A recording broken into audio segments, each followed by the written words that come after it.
recuerdo que tomó bastante tiempo y ahí también participó el señor Sepúlveda. Aparte de esos, digamos, que tuvieran que ver o con Odebrecht o con el señor Sepúlveda, realmente no recuerdo algún otro, por lo menos en el que haya participado yo. El Banco de Crédito ha informado en su momento, Presidenta, que el señor PPK formaba parte del grupo de trabajo en el tema del gas. Y entonces, ¿usted trabajó en el tema del gas? ¿Trató directamente con el señor PPK o con el señor Sepúlveda? El tema del gas.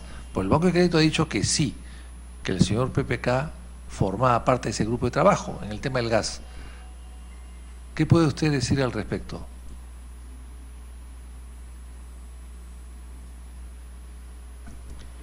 Sí, señora Presidenta, yo trabajé en la transacción de transportadora de gas del Perú, precisamente, creo que ese es el contrato al cual se refiere el congresista. Recuerdo haber participado en las reuniones de trabajo con el señor Sepúlveda, pero no recuerdo haber visto en ninguna ocasión al señor Kuczynski. Yo trabajaba como le comento, en el componente de mercado de capitales, en la estructura financiera, un trabajo bastante técnico, digamos, creo que no viene al caso detallar cuáles eran mis funciones, pero en ninguna de las reuniones de trabajo que yo sostuve para este financiamiento de TGP participó el señor Kuczynski, ¿no? Bien, y en las asesorías, en representación de Westfield Capital, de First Capital, de Latin American Enterprise, de apoyo, y el Banco de Crédito, ¿quiénes participaron en esos contratos de asesorías? ¿Quiénes contrataron? ¿Por qué se celebraron los contratos? ¿Quiénes lo hicieron? ¿En qué consistieron las asesorías? ¿Qué puede usted decir sobre eso? Sí, como comentaba, señora Presidenta, estos eran financiamientos muy complejos y había una multiplicidad, digamos, de actores. Si hablamos, por ejemplo, digamos, del financiamiento del gas, ¿no? que es un ejemplo que ha venido a colación. Además de las personas mencionadas, ¿no? Apoyo consultoría, si mal no recuerdo, estamos hablando de algo que ocurrió hace 15 años, pero me parece que participaba el equipo de apoyo, el señor Gianfranco Castañola, me parece que el señor Eduardo Campos también en alguna ocasión habrá participado, un equipo técnico. Por el lado del Banco de Crédito, pues era el equipo de finanzas corporativas, digamos, había una diversidad de abogados y analistas que trabajaban en esas estructuras, en el equipo de finanzas corporativas. En aquella época mi jefe era el señor Gianfranco Ferrari, que también participa en el contrato. Digamos, yo no sé si él tenía tanto una participación en el detalle, porque él era gerente del área. Por el lado, digamos, de Westfield, que indica el congresista, la única persona que yo vi fue el señor Sepúlveda, ¿no? Ahora, ¿siempre fue solo? ¿Sepúlveda estuvo siempre solo? ¿Nunca fue alguien más? No, nunca había nadie más que representara a Westfield, siempre las reuniones eran con el señor Sepúlveda.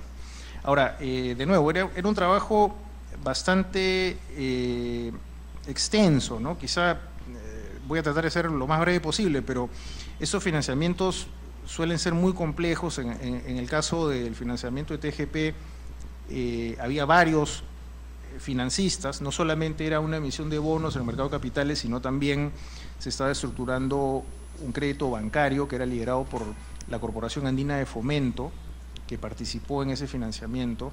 Entonces estamos hablando de un trabajo, digamos, de filigrana, donde había que ver esquemas de garantías conjuntas. Por ejemplo, este era un financiamiento de proyecto, donde no se tenía una garantía directa de lo que se denominan los sponsors del proyecto, que son, digamos, los accionistas, los participantes de la concesionaria TGP, sino que se tenía que basar únicamente en los fundamentos económicos de ese proyecto y en los activos que se estaba adquiriendo. Entonces había que tener varios contratos de garantías, digamos, para empezar, una garantía sobre los flujos del proyecto. Eso se lograba mediante la constitución de fideicomisos en la administración para los flujos económicos del proyecto. Típicamente también había prendas sobre los activos del proyecto, hipotecas de la concesión, etcétera. Como estos colaterales tenían que ser compartidos entre varios diferentes financistas, se necesitaba entonces tener contratos entre acreedores para definir las reglas, digamos, de cómo poder tener recurso a estas garantías, típicamente con reglas de mayorías y tomas de decisiones. Existía en ese caso lo que se denominaba un contrato maestro de colaterales, un Master Collateral Agreement en inglés, que era un contrato de la ley de Nueva York, porque se tenía que dejar preparado esto para que entraran bancos internacionales a través del financiamiento bancario que le comento. Eran contratos en inglés de la ley de Nueva York, participaron varios estudios de abogados, tanto de Estados Unidos como de Perú. Digamos, yo no recuerdo exactamente, pero eran docenas de contratos los que tenían que armarse para tener el financiamiento listo, y extensas reuniones con los potenciales financiadores. En el caso específico del trabajo que me tocó ver a mí, se trataba de una emisión de bonos en el mercado de capitales. Ahí, digamos, algunos de los principales demandantes de esta emisión de bonos fueron los fondos de pensiones peruanos, algunas compañías de seguros, algunos otros participantes del exterior. Y bueno, tomó muchos meses, creo que de hecho fue un par de años, digamos, hacer este trabajo hasta que se logró el financiamiento. Y digamos, el perfil de todos estos proyectos era muy parecido. En el caso de Trasvase Olmos, igualmente, ¿no? Es un proyecto que… Perdón, ¿por qué se logró el financiamiento después? ¿Por obra y gracia suya, del banco, de Sepúlveda, de quién? ¿O fue necesario que el Estado dé unas garantías? No, en el caso de TGP, en realidad lo que se logró fue una emisión de bonos que tenía un carácter de grado de inversión. Recuerdo que se sacó clasificaciones de riesgo con entidades clasificadoras de riesgo, que era necesario para que los fondos institucionales pudieran comprar estos instrumentos. La emisión fue calificada como AAA, por lo tanto era una emisión, digamos, de grado de inversión. De hecho, el proyecto tenía una fortaleza económica muy grande, no tenía garantías del Estado, se basaba básicamente en los flujos económicos de la misma concesión. Y yo creo que fue un logro de un equipo muy grande, ¿no? Difícilmente podríamos atribuir el logro de ese financiamiento a una persona o a un número reducido de personas. Yo diría que más bien fue el esfuerzo conjunto de un grupo grande de personas y entidades que trabajaron para ese financiamiento. Y bueno, la colocación fue un éxito, fue un bono que se colocó a una multiplicidad de inversionistas privados, y bueno, gracias a eso el proyecto se financió. Eso fue aproximadamente en el año 2004, creo que ha sido mediados de 2004, no recuerdo exactamente cuándo. Bien, o sea, el banco de crédito inmensamente grande y poderoso, con una serie de funcionarios de altísimo nivel, dependía un poco de la labor casi unipersonal del señor Sepúlveda. ¿Es así? Nuevamente por su intermedio, señora presidenta. En realidad, el financiamiento, repito nuevamente, se logró con el esfuerzo de muchas entidades y muchas personas. ¿Pero quiénes intervinieron en el financiamiento? ¿Quiénes dieron la plata? ¿AFPs? ¿El Banco de Crédito es propietario de una AFP? El dinero ¿Las AFP son peruanas? ¿Quién más?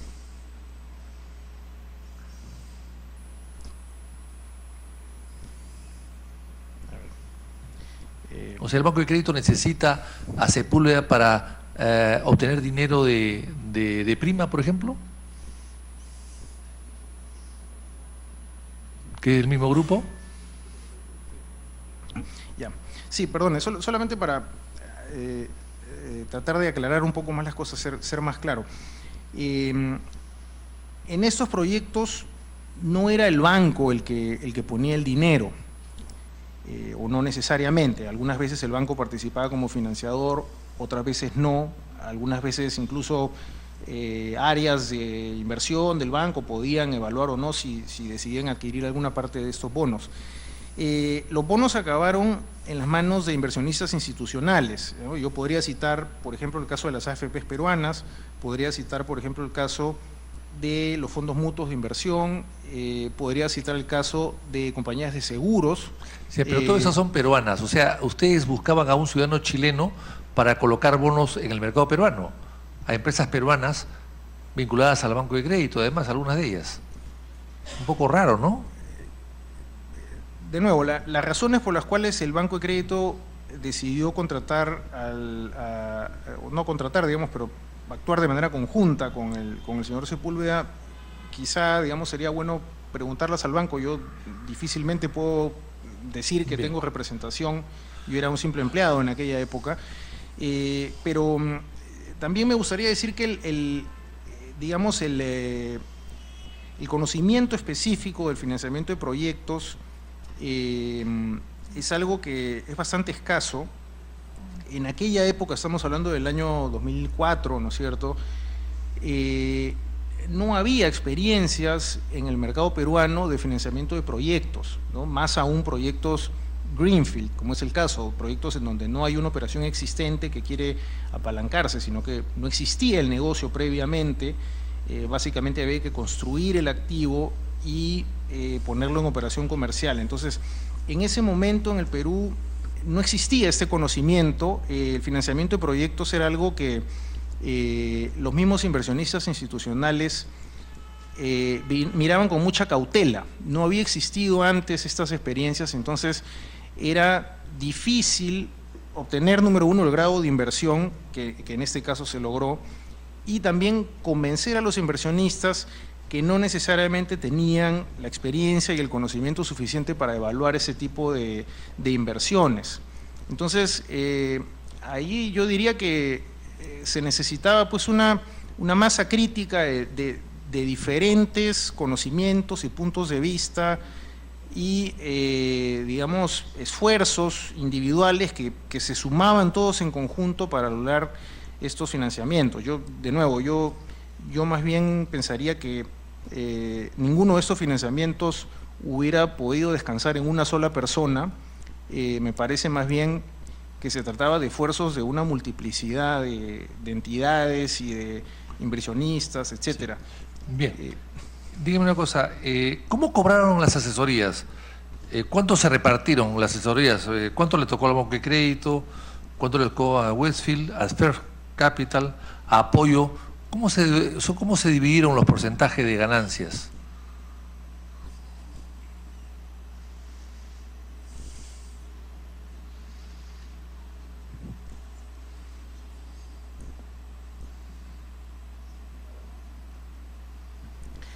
Señora Presidenta, yo preferiría que los datos específicos de cuál es la remuneración de esos contratos se le preguntara directamente a las partes involucradas. Hasta donde recuerdo, no sé si estoy en lo correcto, era una participación, digamos, proporcional. O sea, si estamos hablando de 3 entidades que participaban en ese mandato, creo que las comisiones se repartieron entre tercios. En partes iguales. Me parece que sí. O sea, el Banco de Crédito a la par que Westfield, que es Sepúlveda. El Banco de Crédito cobraba igual que Sepúlveda.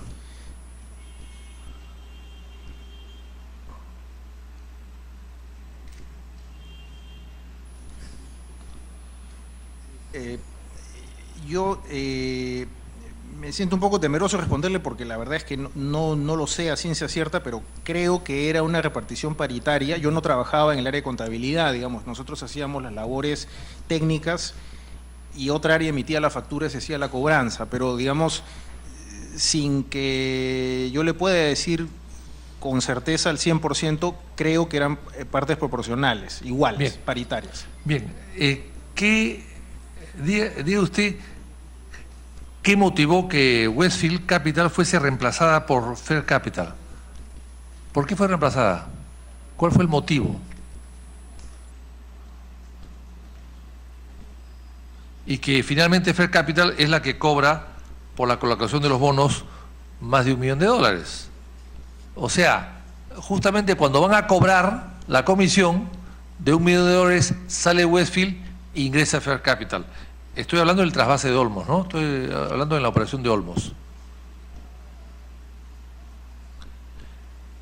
Y, continuando con la misma pregunta, ¿quiénes decidieron esto?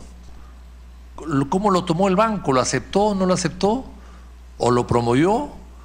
¿Qué consecuencias legales, tributarias y de pago de honorarios puede traer un reemplazo de esta naturaleza en pleno negocio? Que se cambian los titulares.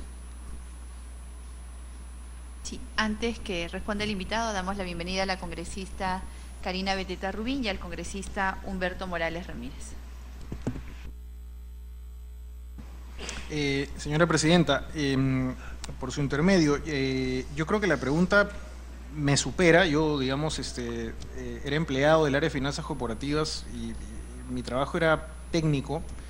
Digamos, yo lo que hacía era la evaluación económico-financiera.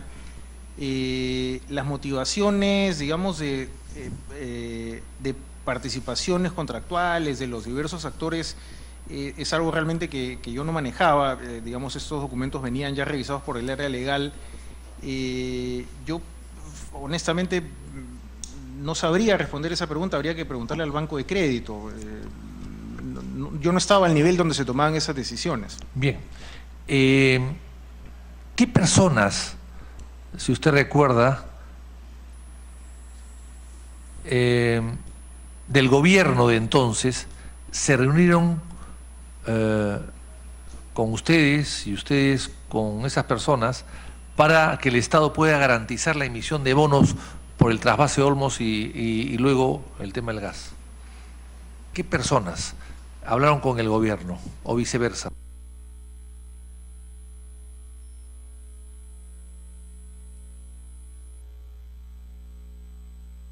Perdón, no, disculpe, señora Presidenta, pero no he entendido muy bien. Estamos hablando de trasvase de Olmos claramente. Sí, cuando se emiten los bonos,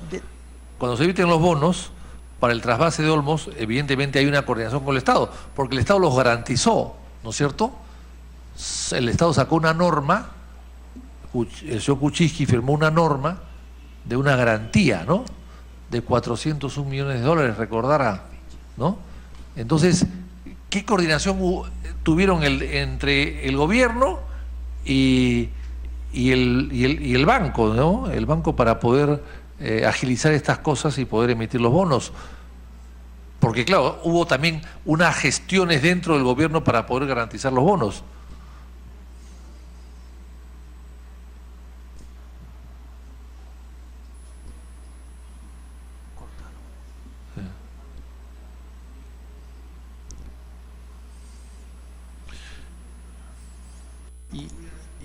Dando más, Presidenta, el 29 de marzo del 2005 se modificó el contrato de asesoría financiera por el trasvase de Olmos, que fue suscrito el 17 de marzo del 2004, con referencia a las comisiones de éxito que recibirían por la estructuración y colocación de bonos.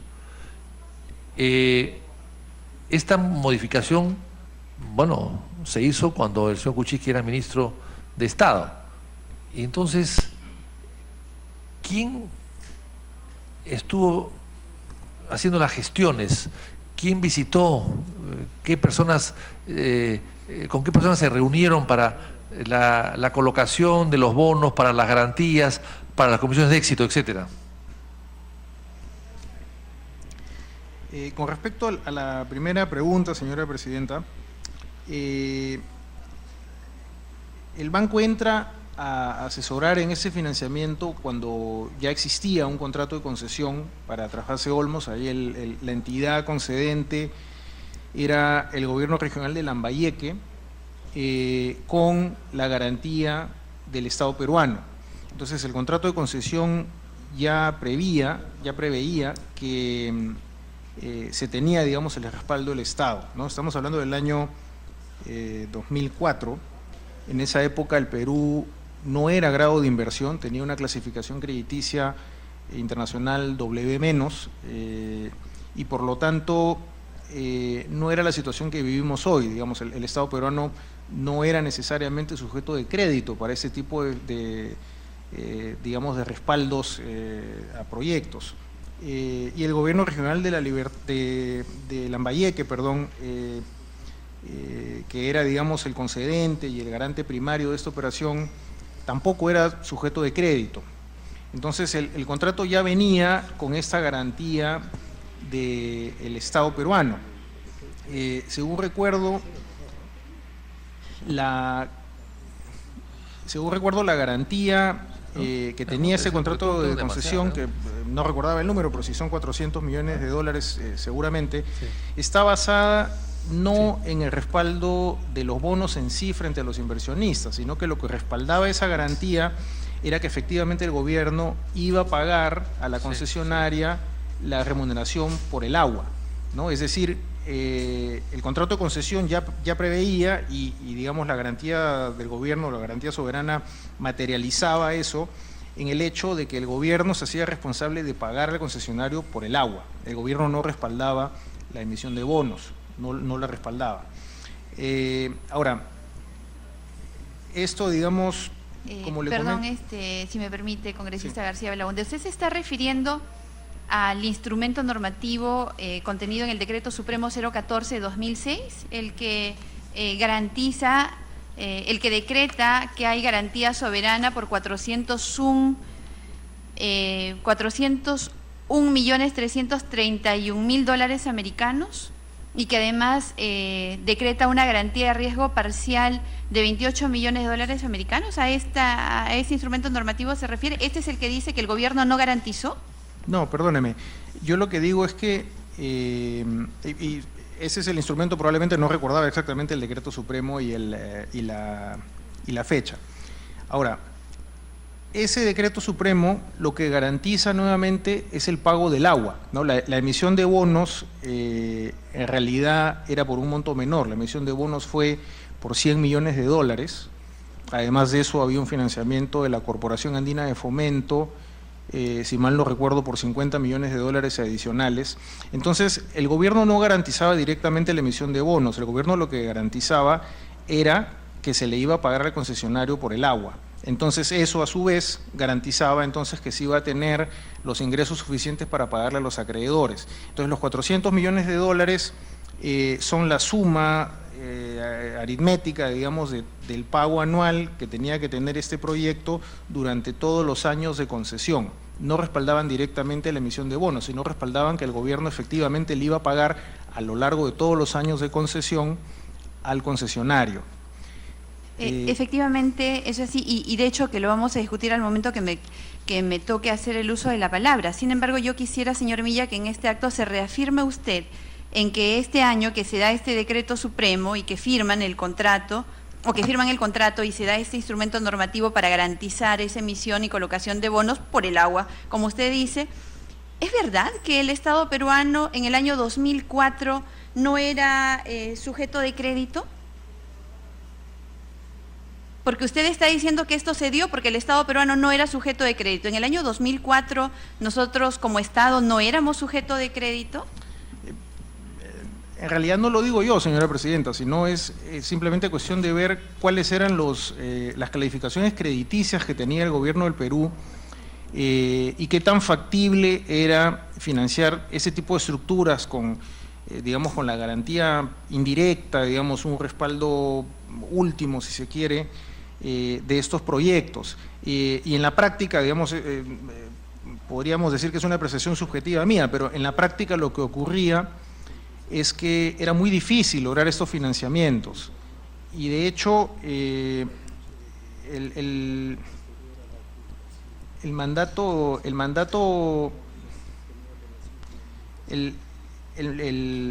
original, digamos, que es del año 2004, demoró 2 años en estructurarse la emisión de los bonos, justamente porque no se lograba las clasificaciones crediticias que los inversionistas solicitaban. Entonces, un año después, por intermedio también de la CAF, en la época que usted menciona, de marzo del 2005, ¿no? Es que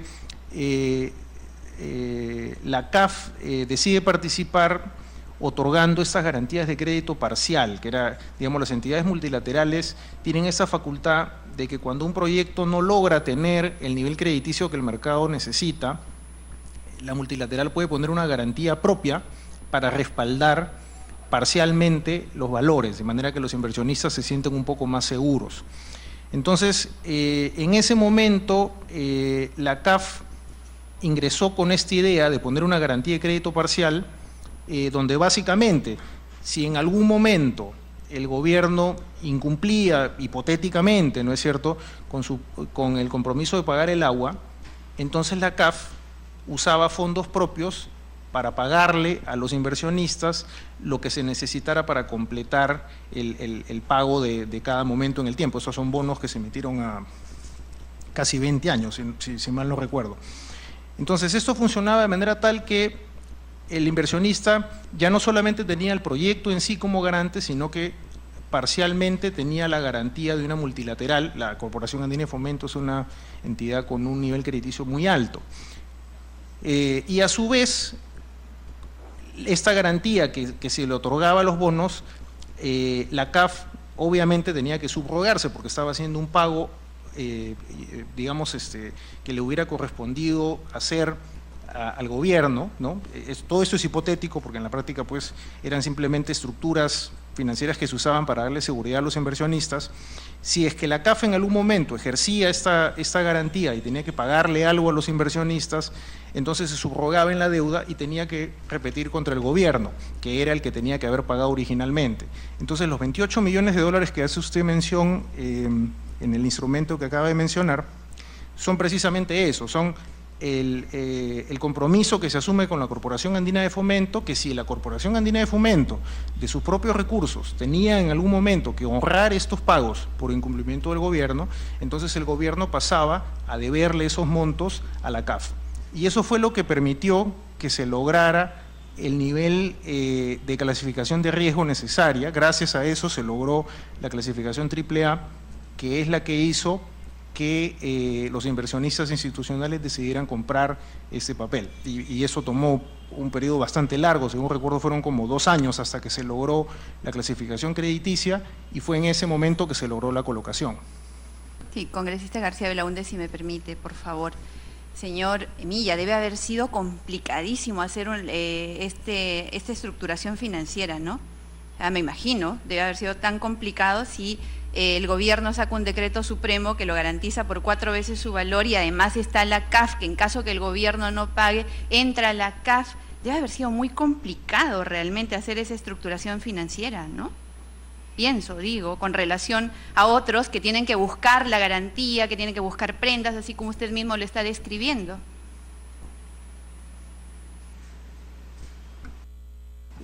Sí, digamos, déjame poner en contexto que era la primera emisión de bonos de proyecto, de un proyecto Greenfield, donde el concedente era un gobierno regional. No había precedente para eso y realmente, usted lo ha descrito mejor que yo, era bastante complicado, efectivamente, ¿no? Pero nuevamente me gustaría aclarar que los 400 millones de dólares a los que hace usted mención, a mi entender, respaldan el total de obligaciones de pago durante los años de operación de la concesión, ¿no? Digamos, si uno suma el monto del pago anual, que no recuerdo el número exacto, pero era algo así como 30 millones de dólares. Durante cada año de la concesión, efectivamente llegamos a los 400 millones de dólares. Es un flujo, digamos, en el tiempo, no es una cantidad específica. Claro, es 4 veces el monto de la emisión, pero no respalda la emisión. Lo que respalda nuevamente es que el gobierno iba a pagarle efectivamente a la concesionaria durante los 15 años o los que fueran de periodo de operación el costo del agua. ¿Quién era el representante del Perú en la CAF en ese momento? No lo recuerdo, no sé. ¿Recuerda a algunos representantes de la CAF en el periodo que usted ha trabajado en este tipo de operaciones?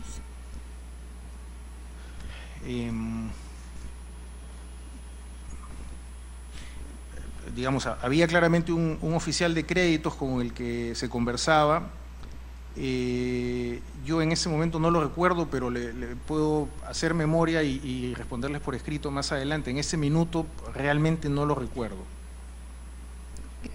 Gracias, congresista García Belaúnde, puede continuar. ¿Quién modificó el contrato? Es el contrato del 17 de marzo de 2004.